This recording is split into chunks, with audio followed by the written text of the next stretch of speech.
When we go out to a restaurant, I nearly always have steak and chips, and Annie never complains. Some people would say, well, you ought to have something to test the chef. Steak and chips tests the chef. Believe me, it's one of the most difficult things to get right. And also, chips make a bit of a smell in the kitchen. I'm not going to deep fry well, I am going to deep fry the chips in a wok, because you may not have a deep fryer. I have already blanched them, which means cook them until they're just cooked and they're sort of pale. Blanched means white. Not quite white, but they're soft and soppy. They're also cold.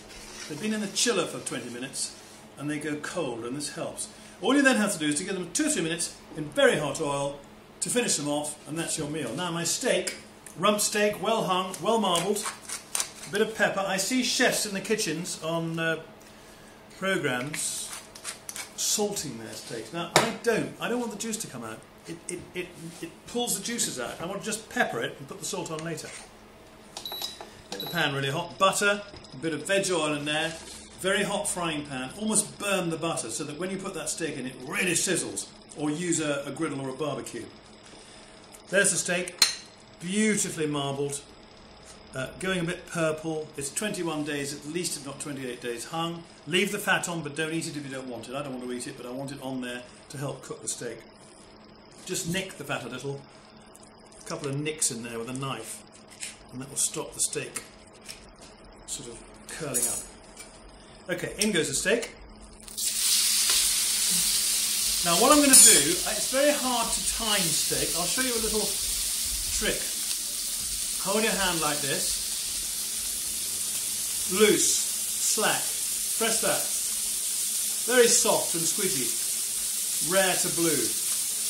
Put the thumb and the finger together like that. A bit firmer. Medium. Put the thumb on the third finger. It's rock solid. The steak's buddy. Excuse my language. So, I'm going to give it, I don't know, about a minute on each side. I like my steaks rare. Now, the other thing you do is you put a plate in the oven and get it quite hot. About 120 degrees.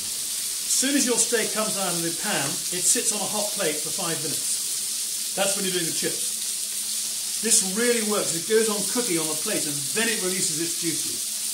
Have a go at it because it really is good fun. That steak is now cooking very, very fast indeed. There's blue smoke all over the kitchen. If you're going to do this at home, you're going to put up with blue smoke in the kitchen. You cannot do it without and get away with it.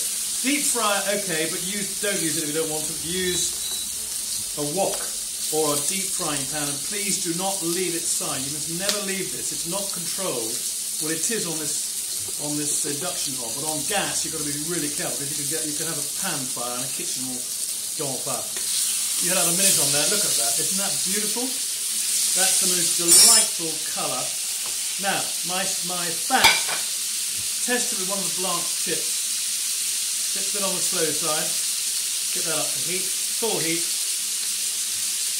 and then drop the chips in, which I've blanched. As I said, I've cooked them so they're slightly soggy, but they're cooked, and so all you need is a few minutes in the pan. Now, if you go like that with your finger, that's still like that, but only just. It's beginning. That's beginning to cook more. You can see the juices beginning to come through. If you press like that, the juice is beginning to come through. You can even go like that. You see it's still raw in the middle because you've got that floppy, gelatinous feel to it. But remember, it's going to come out blue, and you'll eat it medium to rare because it'll go on cooking on the plate. Have a look underneath. Fabulous. Drop a few chips in, see what happens. Yes, lovely. These chips are cold, so they'll bring the temperature of the oil down. Remember that. Put a bit of kitchen roll on the chip plate, which is warm, and have it ready so that you can put the chips straight onto the kitchen roll to take the grease away. Now we get the plate out of the oven. There we are. Hot plate. Steak comes out. It's had about 2 minutes on each side. So it really depends on the thickness of the steak, but that's the test. I think that's really right. Put it on a plate. Switch that off. On a hot plate. That's a hot plate. Now that's going to start leaching the juice out of the rum. We're going to turn this fat down a bit because it's cooking really well. So this is the sort of thing I'd do for Valentine's Day if your partner loves steak and chips. It's very romantic. Start with the oysters, finish with a chocolate pot, both of which are on the video clips, by the way, and then have steak and chips. You've got to be, I think this is a bloke's job and it's a girl's job to eat it with a nice bottle of Rhone, a red Rhone, a Vacheras or a Gigondas or a good claret. Chips can sit for a couple of minutes, they won't come to any harm. Now, what I'm going to do, because I love sherry so much, I'm going to put a tiny drop. You can use red wine, white wine, or a bit of balsamic vinegar into that pan the steak is cooked in, and that is your sauce. That fabulous butter and oil is going to reduce. In a minute I'm going to pour it over the steak. I've done that again. It's now there. While it's been sitting on the plate, it's begun to release its juices, and I can feel it. It's sort of medium to rare. I know it's experience, but also that's a really good test. Let's get the chips out. Pommes frites, fries, whatever you like to call them. Remember, they were cooked because they were blanched, which is par cooked. Put them onto your plate with the kitchen roll. Okay, there we are. Get them all out. You don't want to waste chips, they're too good to waste. And let them just sit and release the oil. The oil I've used is veg oil. In Yorkshire we use, or used to use, beef fat or palm oil.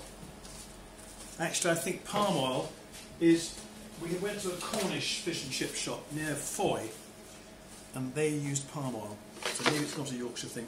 Pour the sauce over the steak. Actually you need a bigger plate for this, but never mind.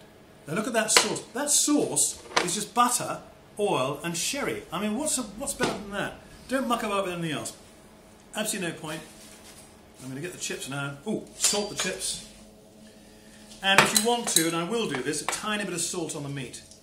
Because now it won't draw out the juices. Because the juices are coming out anyway. A bit of Maldon salt on there. And then put your chips. You can hear the crunch. Look at that. I think this is one of the nicest meals in the world. Oh my goodness me. And Mark, who's my brilliant video man, and I are going to have this for an early lunch. With a little glass of Vino Rosso.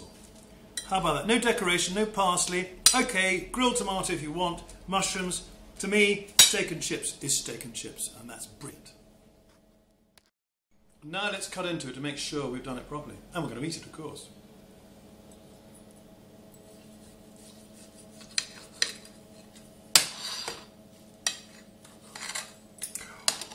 Oh, now look at that.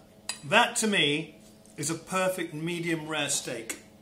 One of the most difficult things to do, but do it my way and it'll work. And that test I showed you, you know, with a hand, I'll do it again.